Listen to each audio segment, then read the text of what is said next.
welcome back for another series of Skyrim with Requiem. And the goal for this one is to beat the game at character level 1. Very simple, but I think it should be a pretty good challenge. So all I've done so far is wandered over to Helgen, looted whatever I could find from there, and just picked up the warrior stone. My character for this is going to be playing as an orc, and I'll talk a little bit more about that as we go through, but for now my goals are just to start getting some gear so I can get off to a fast start, and the first step is going to be to walk myself over to Riverwood, Whiterun, and then take a ride over to Riften.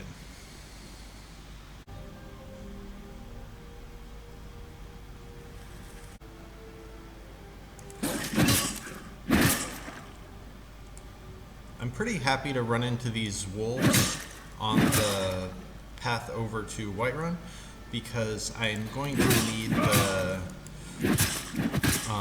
wolf hearts and raw meat in order to make some bestial stew once I get there. So I'm just going to grab everything I can find off of those guys and wait a second because my stamina is in a pretty bad spot.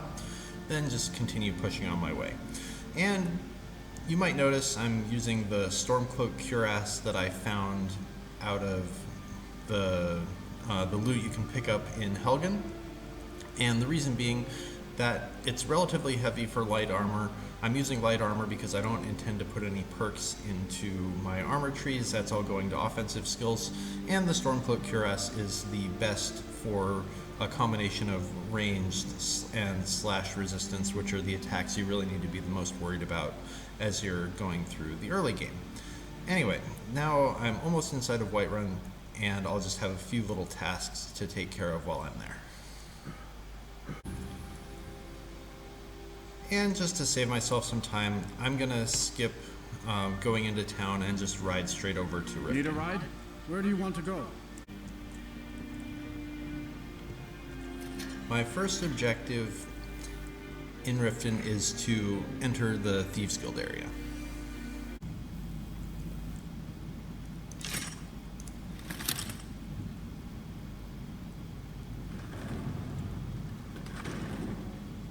What was that? They'd skin us alive.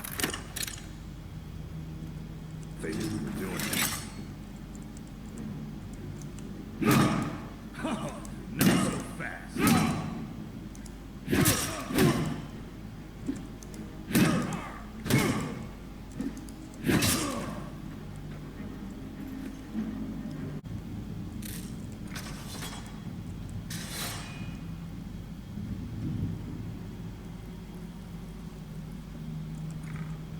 Someone there?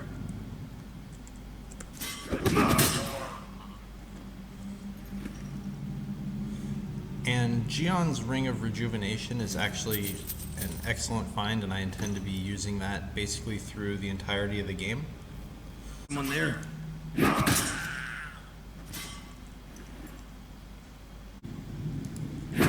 Someone there? Found you! There.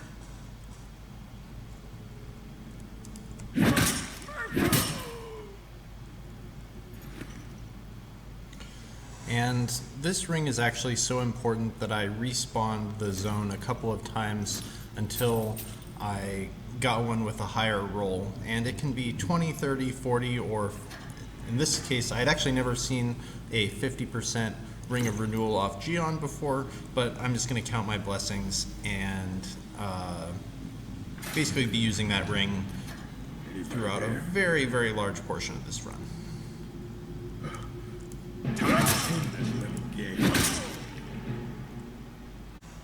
Next goal is to become Guildmaster of the Thieves Guild in the, call it, the quick and dirty way. So if we wait until somewhere around 1 or 2 in the morning, Vex goes off to sleep, and she's about to give us a very big promotion in our rank within the Thieves Guild.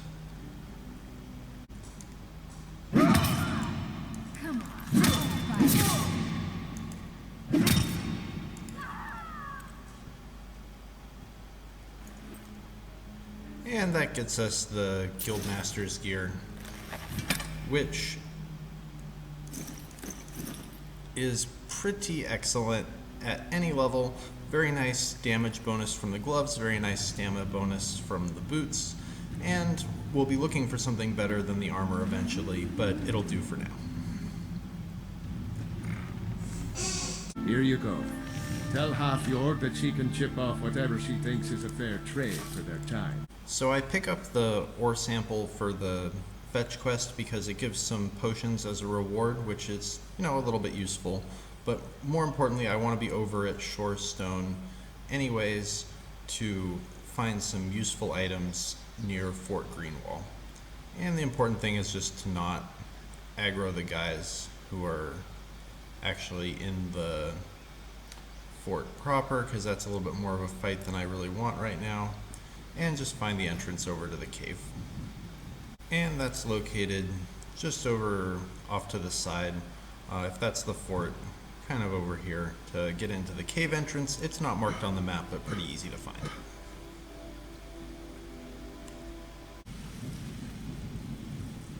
And there's this adept locked gate, but thanks to the Guildmaster gloves, we can now open that.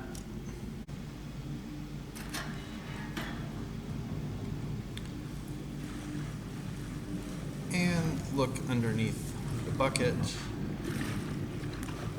and we should be able to find some items. There's the ebony longsword and the ebony dagger.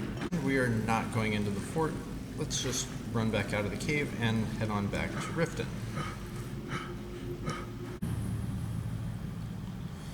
I don't really need to do Bleak Falls Barrow yet, but I do want to clear at least far enough to get into the opening entryway area.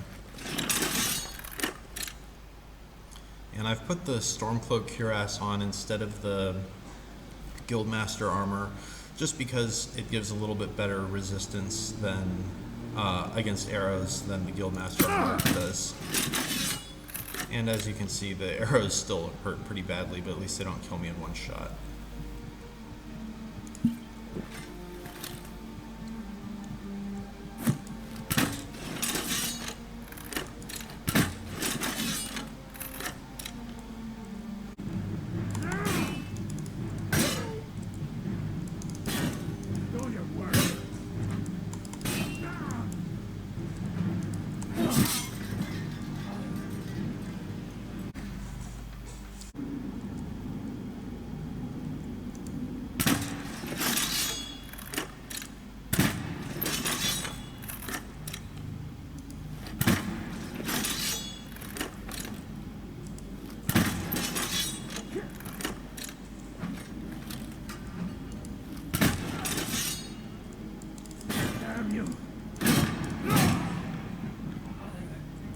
And what we really came here for is the silver katana. Need something? There's two different strategies for beating Sinding at low level. One of them is to jump up on some rocks and shoot him with silver arrows. Be careful. That way works fine. But there's a second way as well, which I'm going to attempt.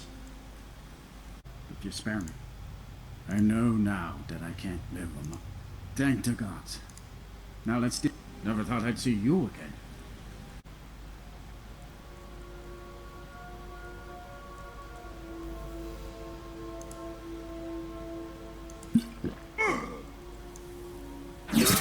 I'm on your side. Someone there?